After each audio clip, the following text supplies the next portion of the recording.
Muy bien, hemos terminado con Weber y ahora entramos de lleno a la sociología del siglo XXI.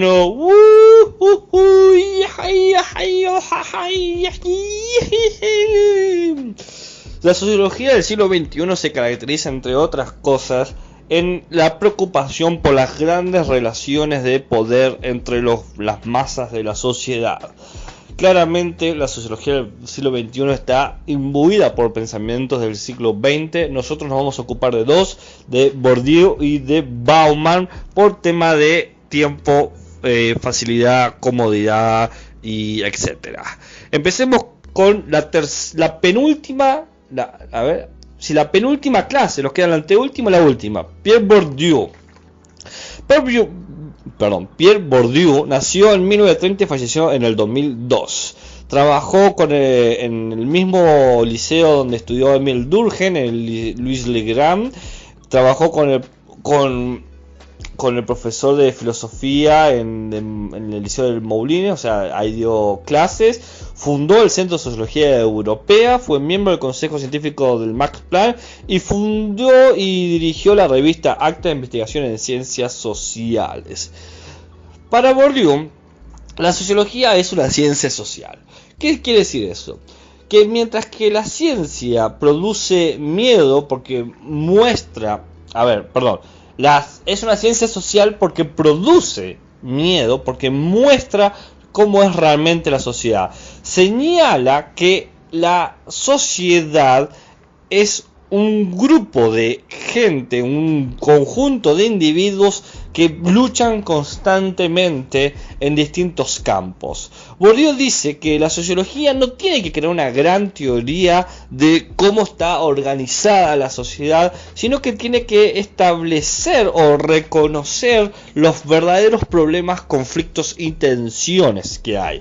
No es la sociología una disciplina, sino una manera de acercarse. ¿Bien? ¿Por qué no es una disciplina? Porque su objeto de estudio, es decir, la sociedad, no está organizada o no está determinado o encasillado, no está previamente ordenado. La sociedad es algo que está en constante cambio, está constantemente de manera deformada o cambiando su forma, porque la sociedad es un campo de lucha, un conjunto de campos que luchan, un conjunto de territorios y centros de poder que están en tensión, y la sociología tiene que estudiar esos campos de lucha. Es decir, esto en un sentido literal, la gente combate entre sí, combate por el prestigio, combate por la popularidad, combate por el dinero, combate por el deseo, combate por la economía, combate por la comida, combate por el lugar habitacional, combate por todos los campos que se pueden pensar que atraviesan a la organización social. Entonces nos vemos obligados a definir qué es un campo de lucha para Bourdieu. En primer término, un campo de lucha tiene que ser cualquier cosa que tiene un valor para las personas. Todo lo que las personas lo valoran de forma positiva o de forma deseable o apetecible es un campo de lucha. De esta manera los campos de lucha se van produciendo y desapareciendo con el tiempo. Antes, por ejemplo, era parte de los campos de lucha del aceite de ballena, era muy importante para iluminar las casas. Ahora no existe esa preocupación porque tenemos bombillas eléctricas. Los campos de lucha van cambiando. Podemos pensar que podemos dividir los campos de lucha como en tres grandes sectores, pero reconozcamos que estos sectores no están definidos ni terminados, se superponen, se atraviesan, se interpelan o como quieran llamarlo. Un campo de lucha tiene que ver con todo lo que es el conocimiento científico o todo lo que es el conocimiento. Un campo de lucha tiene que ver con lo económico, con todo lo que es el capital, lo metálico, el dinero, bien. Y otro campo de lucha tiene que ver con lo cultural, con con el prestigio, la popularidad, el deseo, lo bello, bien, etcétera. Todos estos campos de lucha establecen las condiciones de la sociedad. Ahora bien, el objeto de estudio de la sociología como campo de lucha, bien, hay que entender que no tiene una interpretación única y terminada o final. Todo campo de lucha depende o se define porque muestra o oculta cierta verdad o porque sabe creer cierta verdad. Por ejemplo, yo sé que es medio ambiguo decir mostrar u ocultar la verdad, porque todo centro, todo campo de lucha, voy a dar un ejemplo, el aula. El aula es un lugar donde tenemos los estudiantes que demandan, entre otras cosas, aprobar, tener la aprobación de sus compañeros, pasar lo mejor posible, ser reconocidos, etcétera. Bien, entonces suponte que una de las verdades que hay en el campo de lucha es que queremos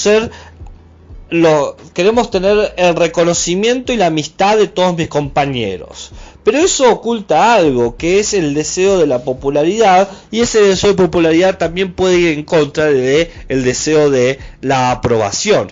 Los que queremos ser graciosos, los que queremos hacer chistes, de alguna manera, tácitamente, inconfesable, queremos que nos reconozcan y nos aprueben y nos acepte todo el mundo. A pesar de que quizás por hacer chistes terminamos perdiendo otro sector del aula, que es aprobar, porque paso más tiempo buscando la aprobación de mis compañeros que la aprobación de la materia. Entonces, todo campo de lucha muestra u oculta cierta verdad, bien, ciertas situaciones de verdad. Y una cosa que dice Bourdieu es que la sociología también es un campo de lucha, es un campo de lucha que estudia los otros campos de lucha. Recordemos, campo de lucha es todo aquello que tiene cierto valor para un grupo de personas. Dice Bourdieu: no hay ciencia sino lo escondido. El sociólogo está mejor armado para descubrir lo escondido por el hecho de estar mejor armado científicamente. La intención consciente o inconsciente que lo anima es más subversiva, que tiene más interés en sacar a luz lo que está censurado, reprimido en el mundo social. ¿Qué está haciendo un sociólogo? Un sociólogo está estudiando cómo funciona un espacio de la gente que valoriza y se pregunta, ¿por qué la gente valoriza esto? ¿Qué hace que la gente se sienta atraída por este lugar y que compita de alguna manera sobre este término? Es decir, ¿por qué todos queremos ser los graciosos, los populares o los que aprobamos cierta materia? Entonces, dice Bourdieu que el sociólogo tiene algunas cosas a su favor sobre otras disciplinas para estudiar los campos de lucha. Por un lado, tiene toda la historia de la sociología que nosotros ya vimos con Marx, con Durkheim, con Weber, con Comte, ¿no? Con todas estas personas. Dice, el sociólogo ya pasó por muchos aciertos y fracasos a la hora de estudiar la sociedad, entonces ha aprendido de esos errores, ¿bien? Y a su vez, en base a eso, también puede dar cuenta de qué es lo importante para la sociedad, qué cosas le interesa a la sociedad históricamente, y a su vez tiene herramientas para interpretar eso. Fíjense, nosotros cuando estudiamos a Weber, a Durkheim, a Marx, hemos aprendido ciertas categorías, como por ejemplo clases sociales, tipos de acciones, instituciones, hecho social. Todas estas categorías nos permiten a nosotros identificar qué apetece, qué no apetece, qué desea, qué no desea, qué le importa, qué no importa a los distintos grupos sociales. Bien, frente a esto dice Bourdieu que no podemos esperar nunca un resultado inmediato, porque si la sociología tiene que mostrar eso que está oculto, es decir, todos sabemos que es importante tener un buen sueldo, pero ¿por qué es importante? ¿Cómo construyó la sociedad eso que es importante? Si hay que develar eso, bueno, esto es una tarea inacabada, demora mucho tiempo hacer algo visible. Dice Bourdieu que la sociología es una tarea lenta e infinita, nunca se descubren grandes fenómenos o leyes o grandes métodos o grandes cosas, solo se muestran las tensiones de los campos de lucha y se muestra aquello que la gente no ha prestado atención, pero que está ahí en su forma de actuar. Todos, por ejemplo, una cosa que muestra la sociología es que todos queremos ser aceptados por el grupo, por eso siempre buscamos identificarnos con los grupos, por más que esa identificación muchas veces condene a nuestra propia identidad. El fin de la sociología, dice Bourdieu, es mostrar eso oculto, lo que no se puede o no se quiere ver, aquello que yace ahí en lo común. Dice que toda la sociedad está en una constante situación de combate, o de competencia, o de agresión, o de tensión, donde múltiples individuos ganan o pierden. Bueno, El tema no es por qué ganó este individuo o por qué perdió, sino por qué consideraban valioso ganar esto o perder esto. Y acá aparece un concepto que quizás es medio complicado, pero es necesario presentar, que es el concepto de habitus. Habitus claramente es una expresión del hábito, de lo común, de lo cotidiano, del día a día, ¿bien? El habitus tiene que ver con este comportamiento, esta conducta o este pensamiento que tenemos sobre algo, sobre lo económico, sobre lo cultural, sobre lo científico, lo social. El habitus nos pone en una manera para evaluar y reconocer como importante algo. Es decir, toda esta forma que nosotros tenemos de evaluar, de valorar, de aceptar como importante y rechazar como insignificante, proviene del habitus. Dice Bourdieu, el habitus es a la vez un sistema de esquemas de producción de prácticas y un sistema de esquemas de percepción y de apreciación de las prácticas, y en los dos casos sus operaciones expresan la oposición social en la cual se ha construido. En síntesis, ¿qué es el habitus? El habitus es la forma en que nosotros actuamos en el día a día y la forma en que nosotros pensamos diariamente las cosas. Todos ustedes, vos, yo, aquel, la estudiante en el fondo del salón con la remera de Superman, pensamos que hay cosas que son importantes. Por ejemplo, me importa más jugar al Among Us o al Fall Guys que hacer la tarea de sociología. Esa decisión tiene que ver con un hábito, con un esquema de pensamiento que evalúa las posibilidades y deseo y defino qué es más importante hacer y cuándo hacerlo.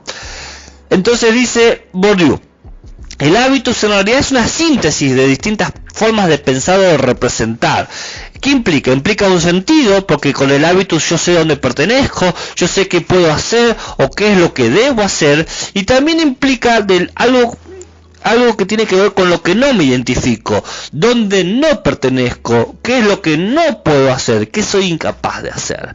Y el estudiante que dice, yo tengo que hacer la tarea, yo pertenezco como estudiante y tengo que cumplir todas mis obligaciones para aprobar, es distinto al estudiante que dice, no puedo con esto me supera, no tengo forma, no me da. Cuando dice, por ejemplo, yo tengo un estudiante que dice, no me da ganas de hacerlo porque no lo entiendo, me confunde. Se están poniendo en un lugar, diría Bourdieu, donde se establece que no pertenece al lugar del estudiante que puede hacer las cosas porque se siente incapaz de hacerlo. Bien, veamos un caso. Profesor de universidad. ¿Qué lugar tiene? Bueno, tiene un lugar económico. Un profesor de la universidad tradicionalmente tiene un sueldo mayor al de un obrero, pero también tiene un sueldo inferior al de un ministro. ¿Qué lugar cultural tiene? Bueno, nosotros tradicionalmente ponemos al profesor de universidad como alguien que tiene grandes conocimientos. Vos, para ser un profesor de la universidad tenés que tener una carrera universitaria, tenés que tener un posgrado, etcétera. Lo cual eso te da un lugar social, un lugar de prestigio, y la gente respeta tradicionalmente, claramente a profesores que son unos giles. Tradicionalmente respetamos al profesor de la universidad porque por algo está ahí. Es decir, se asume que hay ciertas estrategias aceptadas. Por ejemplo, aceptamos que el profesor de la universidad dé su opinión sobre diversos temas, lo que ha estudiado. Caso ejemplar, yo soy un profesor de la Universidad de San Juan, yo doy filosofía de las ciencias y por lo tanto tengo un sueldo que es tradicionalmente superior al de muchos obreros, pero considerablemente menor a un ministro. Culturalmente se me adjudica a mí ciertos conocimientos profundos. Cuando alguien quiere hablar de filosofía o tiene una pregunta filosófica, un conocido mío me pregunta a mí en vez de asumir que lo va a entender directamente, lo cual eso me da cierto prestigio, por lo menos en el ámbito del conocimiento filosófico. Bien, en consecuencia, respeto respetan mi opinión sobre ciertos temas. Más de una vez me han dicho, vos que sos de filosofía, ¿qué pensás de X? Y de ahí viene con el tema de las estrategias que me aceptan a mí. Me aceptan que yo dé opiniones sobre ciertos temas porque asumen que yo he estudiado sobre esos temas.